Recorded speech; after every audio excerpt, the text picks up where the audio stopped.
बांके बिहारी मंदिर की रहस्यमयी बातें, संक्षिप्त विवरण, आयकृत शब्दों में। परिचय। बांके बिहारी मंदिर भारत के उत्तर प्रदेश राज्य के पवित्र नगर वृंदावन में स्थित है। यह मंदिर श्री कृष्ण के प्रमुख मंदिरों में से एक है और अपनी अलौकिक भक्ति, गूढ़ रहस्यों और अद्भुत अनुभवों के लिए प्रसिद्ध है। बांके बिहारी को ठाकुर जी के नाम से भी पुकारा जाता है। मंदिर का इतिहास, स्थापत्य और उसमें छुपे रहस्य भक्तों और जिज्ञासुओं को आकर्षित करते हैं। मंदिर की स्थापना का रहस्य। बांके बिहारी मंदिर की स्थापना 1864 में स्वामी हरिदास जी ने की थी, जो स्वयं एक महान संत और संगीतज्ञ थे।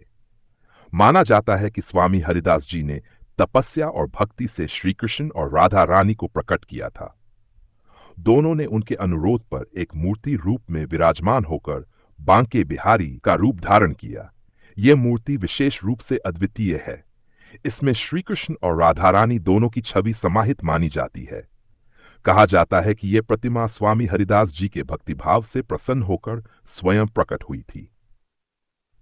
मूर्ति के दर्शन का रहस्य। बिहारी जी के दर्शन एक विशेष ढंग से कराए जाते हैं।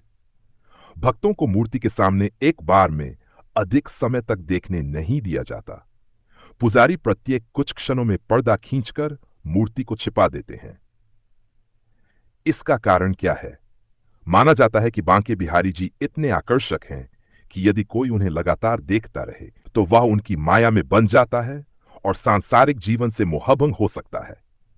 कई किंवदंतियों के अनुसार कुछ भक्त उनके मोह में इतना डूब गए कि चेतना खो बैठे। मंदिर में घंटी और शंख नहीं बजते। हिंदू मंदिरों में घंटी और शंख बजाना आम परंपरा है, परंतु बांके बिहारी मंदिर में न तो घंटी बजाई जाती है और न ही शंख फूंका जाता है। क्यों? कहा जाता है कि ठाकुर जी को अधिक शोर पसंद नहीं है। वे लालाजी के रूप में बाल स्वरूप में पूजे जाते हैं, जिन्हें शांत वातावरण में रहना प्रिय है। मंदिर में सेवा भी उसी भाव से की जाती है जैसे एक छोटे बालक की सेवा की जाती है, स्नेह, कोमलता और प्रेम से। सेवा का विशेष तरीका। बांके बिहारी मंदिर में पूजा को सेवा कहा जाता है, न कि पारंपरिक आरती।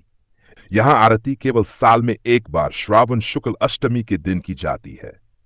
उस दिन विशेष दर्शन और आयोजन होते हैं। भक्तों को मूर्ति के सामने घंटों खड़े रहने की अनुमति नहीं है और दर्शन क्षणिक होते हैं ताकि सभी को दर्शन मिल सके और कोई ठाकुर जी के आकर्षण में अधिक समय तक बंद न जाए। भगवान के रात्रि विश्राम का रहस्य। अन्य मंदिरों में भगवान की मूर्ति को रात में मंदिर में ही शयन कराया जाता है, लेकिन बांके बिहारी मंदिर में एक अद्भुत परंपरा है। हर रात ठाकुर जी को उनके निज निकुंज, निज निवास ले जाया जाता है। कहा जाता है कि भगवान रात्रि में वृंदावन की गलियों में रास करते हैं और राधा रानी के साथ लीलाएं करते हैं। अतः उन्हें रात में मंदिर में नहीं रोका जाता। ये परंपरा भक्तों के लिए रहस्यमयी और अत्यंत भावुक मानी जाती है। चमत्कारिक घटनाएं। कई भक्तों ने बांके बिहारी मंदिर में दिव्य चमत्कारों का अनुभव किया है। कुछ भक्तों ने कहा है उन्हें ठाकुर जी ने सजीव रूप में दर्शन दिए। कभी कभी मूर्ति की आंखें देखकर ऐसा प्रतीत होता है मानो भगवान स्वयं सामने हो और निहार रहे हों। भक्तगण कहते हैं कि बांके बिहारी जी की मूर्ति की मुस्कान और आंखों का भाव समय समय पर बदलता है। मूर्ति का आकर्षण। बांके बिहारी जी की मूर्ति के बारे में मान्यता है कि वे स्वयं भक्तों को अपने पास बुलाते हैं। भक्त जब मंदिर में प्रवेश करते हैं तो ऐसा लगता है कि ठाकुर जी उन्हें बुला रहे हों। उनकी मोहिनी मुस्कान और आंखों का जादू भक्तों के मन को शांत कर देता है। आज विशेष त्योहार और रासलीला, झूलन उत्सव। सावन में बांके बिहारी को झूले पर झुलाया जाता है, जिसमें भारी संख्या में भक्त एकत्र होते हैं। बांके बिहारी की होली विशेष होती है, जिसमें अबीर गुलाल से भगवान और भक्त एक हो जाते हैं। शरद पूर्णिमा और रासलीला। इस दिन को भगवान की रासलीला का प्रतीक माना जाता है और मंदिर विशेष श्रृंगार और झांकी से सजता है। निष्कर्ष। बांके बिहारी मंदिर न केवल आस्था का केंद्र है, बल्कि रहस्य, भक्ति और दिव्यता का संगम भी है। यहाँ की परंपराएं, मूर्ति का आकर्षण, दर्शन की विधि और सेवा पद्धति भक्तों को एक अलग आध्यात्मिक अनुभूति देती है।